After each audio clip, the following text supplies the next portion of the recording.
Hello, Facebook, TikTok, Instagram. It's me, Chef Red, doing my morning Bible study with you guys, keeping you up a little bit on my journey. If you guys been following, you know that I'm in this battle with the VA about them committing malpractice on me. And the system that they make you sue them through is biased, because they give you a settlement, just like, say, if I went to MCG, when they pay a settlement, they pay it. Because of my disability, I get disability.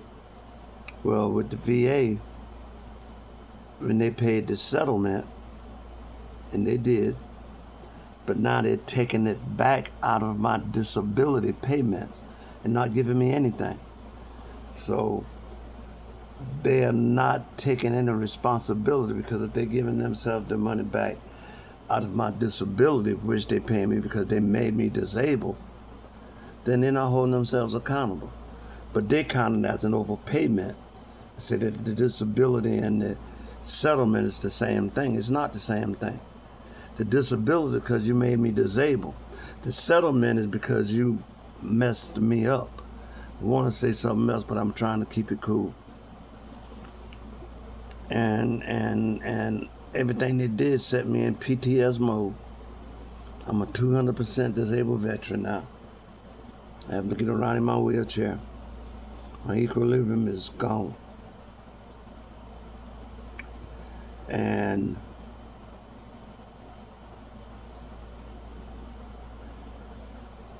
when they pulled all my money, I lost everything I was making payments on. I only have two things: my property and my RV, which both of those were paid for. Anything I was making payments on is gone. But I know that God is walking with me. I know He got me, because what I'm dealing with, when I'm victorious at it, it's going to be thousands upon thousands of veterans that'll come in behind me and be able to get their stuff taken care of. Because I'm not just one person they signal out to do this to. They do it to every veteran that they ever messed up in the hospital. But I'm the only one that's bringing it out and speaking it out and look at it, can see that it's wrong, and determined to fight it until it gets done. I have Congressman Rick Allen's office working on it. I have Senator Ossoff's office working on it, and I'm working on it. And I'm putting in God's hand to work through me for what I'm going to be doing. So that's my journey. Been running around with that yesterday. Got to go out today and do more. Every day I have to do paperwork. They keep sending me denial letters and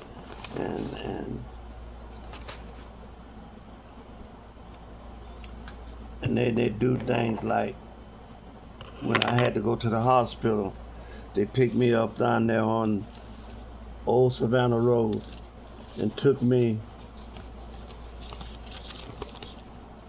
down to the VA hospital on 15th Street. And this is what they charged them. You see that? $4,000 for a 20-minute ride. But they don't want to pay me the money for disability that they should give me, and not take money back for where they messed me up and paying themselves back. So that's the journey that I'm on, guys. That's why when I was out, I asked about donations, because I'm really trying to survive on $1,000 a month. And it don't work. I've had to change my whole lifestyle. And what they're doing isn't right. But now, let's get to the word. Today we're starting in Proverbs 12th chapter, 12th chapter, 13 to the 23rd verse. It reads, "An evil man is trapped by his sinful talk, but a righteous man escapes trouble. From the fruit of his lips a man is filled with good things, as surely as the work of his hand rewards him. The way of a fool seems right to him, but a wise man listens to advice." Everything God is talking about right here, guys, what I'm reading you about is teaching us to walk in integrity. Even the first verse, "An evil man is trapped by his sinful talk, but a righteous man escapes trouble because he's quiet. From the fruit of his lips, a man is filled with good things, as surely as the work of his hand rewards him." See, he's teaching about integrity. Listen to the 15th verse. "The way of a fool seems right to him, but a wise man listens to advice." And I've been guilty of that. In my restaurants, in the business decisions I made, I thought it was right, didn't listen to advice, didn't do it the way it should have been done, and they fell. I start over every time because God gave me tenacity. But this time, I'm going to listen to the advice of the Lord. Verse 16, "A fool shows his annoyance at once, but a prudent man overlooks an insult. A truthful witness gives honest testimony, but a false witness tells lies." When it said a fool shows his annoyance at once, when somebody says something dumb to you,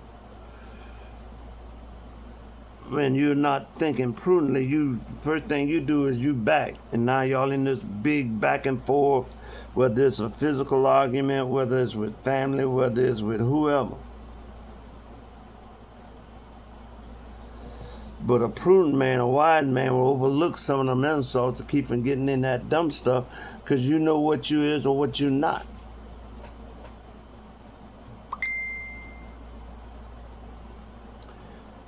"17, "A truthful witness gives honest testimony, but a false witness tells lies." That's every day, guys. That's every day. "Reckless words pierce like a sword, but the tongue of the wise brings healing." Integrity. What you say, when you say it. Do you think about what you're saying? Are you out to hurt somebody because you're hurting? Reckless words are like that, when you just blah, blah, blah, blah, blah, blah, blah. And see, the thing about words is, it's like a bullet in a gun. Once you pull that trigger, it's going to hit something. You can't get it back. Once you speak a word out of your mouth, it's out there. You can say, "I'm sorry." You can say, "I made a mistake." You can ask somebody to forgive you, all those things, but that word is still out there. Verse 19, "Truthful lips endure forever, but a lying tongue lasts only a moment." Let me break that down. If you tell the truth, and it's 100% the truth, it can be 50 years from now, you still that truth the same way. But if you're telling a lie, it's going to catch up with itself. You're going to have to tell another lie. Then you have to tell another to cover that one. Then you got to tell another lie. Then you got to tell another to cover that. So pretty soon, people are going to know that you're a liar.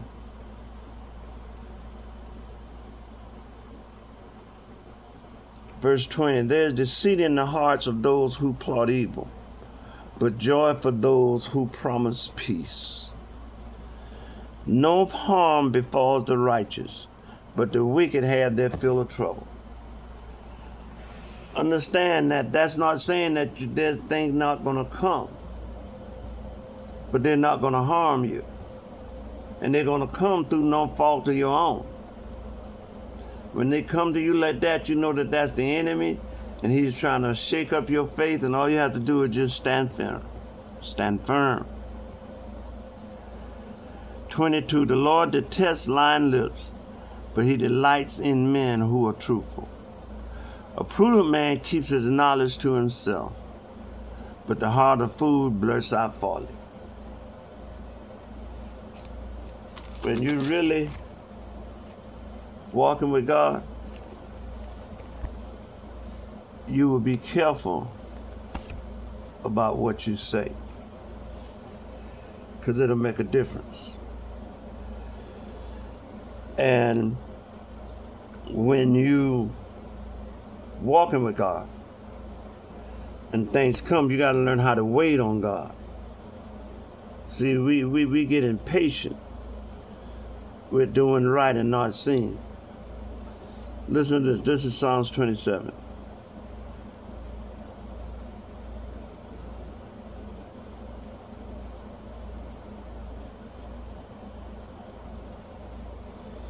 Hear my voice when I call, O Lord. Be merciful to me and answer me. My heart says of you, seek his face. Your face, Lord, I will seek. Do not hide your face from me. Do not turn your servant away in anger. You have been my helper. Do not reject me or forsake me, O God, my Savior. Though my father and my mother forsake me, the Lord will never forsake me. Teach me your way, O Lord. Lead me in a straight path because of my oppressors. Do not turn me over to the desire of my foes. For false witnesses rise up against me, breathing out violence. I am still confident of this. I will see the goodness of the Lord in the land of the living. Wait for the Lord. Be strong and take heart and wait for him. See, that's telling us that when we're going through these things, we got to trust God. The enemy and oppressor is going to come at you. Things going to come at you. It's going to feel like it knock you off your feet. But if it knock you off your feet, all you do is all of your knees. That's where the power comes. When you learn to somebody knock you off your feet to land on your knees instead on your ass, that's when you start to find power. Now listen to the first part of Psalms 27. The Lord is my light and my salvation. Whom shall I fear? The Lord is my stronghold of my life. Of whom shall I be afraid? When evil men advance against me to devour my flesh, when my enemies and my foes attack me, they will stumble and fall. You got to listen to this, guy. This is real. This is as real as it gets. Though an army besiege me, my heart will not fear. Though war break out against me, even then I will be confident.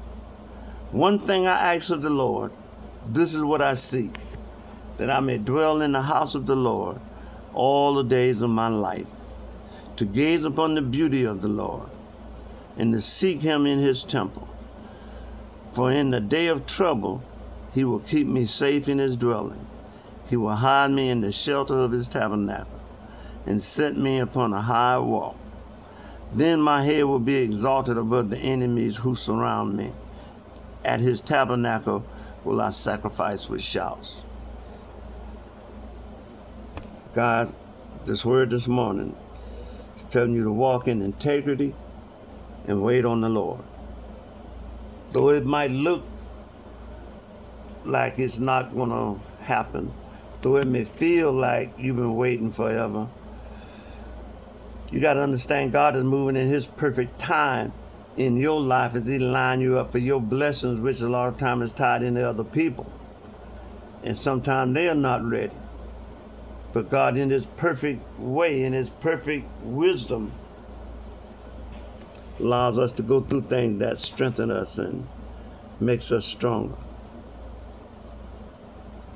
I'm not going to take up too much time today because I have to go down to the VSO office. I have to go down to the VA. And I got to get back in touch with Congressman Rick Allen's office. So I'm going to leave you guys with that today. Remember always, whenever I teach, you got to look at these three principles. Number one, all have fallen short of the glory of God. Everybody ever born has sinned against God. All the authors of this Bible, all the authors of every chapter in here sinned against God. So a lot of things that God gave them, I represent to you that they made mistakes. Not mistakes, let me change that. They leaned to their own understanding in some cases. But God in His perfect still put everything in this Bible so that it'll bring you the perfectness of His word. Not the words, the word. You got to know all the words to find the word. Second principle, everybody since Adam is born in sin and iniquity. That's sin and darkness. Third, if you raise up a child in the way that he should go, he will not stray far when he's old.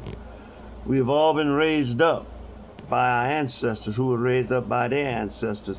And we've been taught the same thing, everything, all the way back up to the Pharisees. I implore you to read the first chapter of Ephesians so you can learn the resurrection. And read the 10th chapter of Revelation so you can understand the message of the little book. And that the little book concerns the secret to how to fight sin. But see, John, when Jesus told him, eat the little book and it'll be bitter in your belly and sweet in your mouth, John ate the little book and said, it was sweet in my mouth, then bitter in our belly. That's why we experience sin before we experience the deceitfulness, the hurt, and the death of us through sin. I'm going to leave you guys with that today. As always, I am in a fight. I do have a GoFundMe page if you desire to help. And I still not have my Cash App page, which is $ Gamecock 1956. If God put it in your heart to do so, please do so. If not, God bless you and keep you.